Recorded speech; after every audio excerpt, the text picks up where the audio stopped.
It's time for the Daily Stand Up Podcast presented by Agile Dad with your host, Lee Henson. Without any further ado, let's get started. Anyone who knows me knows that I'm a big fan of feedback loops. I love to try to figure things out and I love to try to figure out how things work and inspect and adapt and try to get things moving. But one of the feedback loops that I never thought about was, I always tell people to invest in writing good user stories. I always tell people to invest in their teams and invest in their leadership. And I tell leaders to invest in their organization and to really understand and trust and love the people who are doing the work. But one thing that I never talk about that I probably should is investing in yourself. So, for those of you who don't know, my background is in psychology, and that means that investing in yourself takes on a whole new meaning for me. So, I read an article. I'm trying to remember what it was. I want to say it was Stephen Waring, but I'm not positive that it was, who wrote an article called Invest in Yourself. And it went on to talk about, I'm trying to recall all of it, but it went on to talk about how he created a feedback loop that started to accelerate his professional development. And it also had a lot to do with his personal development. So I thought that was kind of cool. Um, so he said that he initially set up a site, and I want to say it was like a site called Agile Batman or something like that. And he said that he didn't want to just repeat all the theory of Agile and Scrum. He wanted to talk more about tips about being a good Agile coach and how that worked. And, he recognized that all the basic stuff was already widely available. Instead, he wanted to do something different. He wanted to share his experience of being a Scrum Master and share real life examples and how he moved forward towards being a strong Agile coach. And I thought that was really, really cool.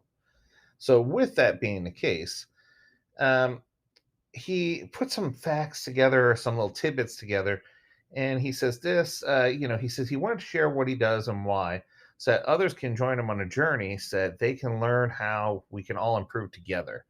And he gives you to the unexpected things that happen in his life, and he gives you a list of three or four. So the first thing he talks about is people now ask for his help a lot more often.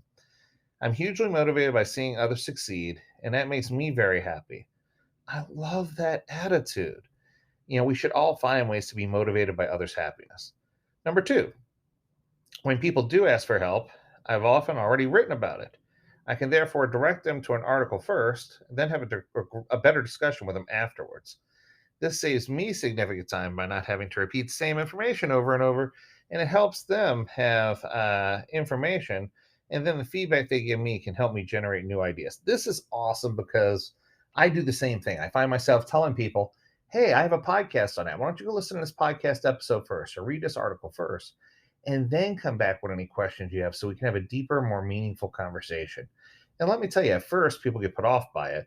But the honest truth is, once they do it a couple of times and they realize, wow, this is actually helpful, you become a stronger coach and you become better at being a purveyor of information. And then what you can do is you can always tweak that information or update the information as needed so that you can always have the latest and most current information regarding whatever system or problem or technique or talk that someone gives to you. So it gives you a chance to inspect and adapt, which many people don't have. And then third, it's definitely accelerated my own learning.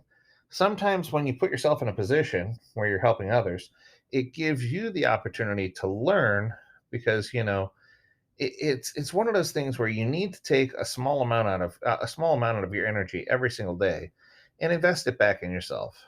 Uh, so the money can be used to improve your health, your knowledge, or some other important life goal. So you need to break away and physically commit to doing this. This isn't something, if you don't plan on doing it, it's never going to happen. So it has to become part of your cycle.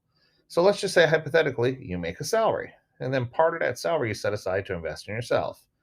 Then you can buy books, attend training, or do things like that. Write down your experiences and write down what you've learned and have a gratitude journal, and then circle back to investing back into yourself with your learnings from the journal, and keep going in that loop. And what I can tell you is that this loop is going to help you really accelerate what you're trying to do and help you be a better person and someone that people want to be around more. So the acceleration circle isn't something that's formal, but it's definitely something that we can all practice. And what I can tell you is that the more we do it, The more we execute, the more we write, the more we help others, the more we mentor, the more we lead, the more we're servant leader, the better we become at this.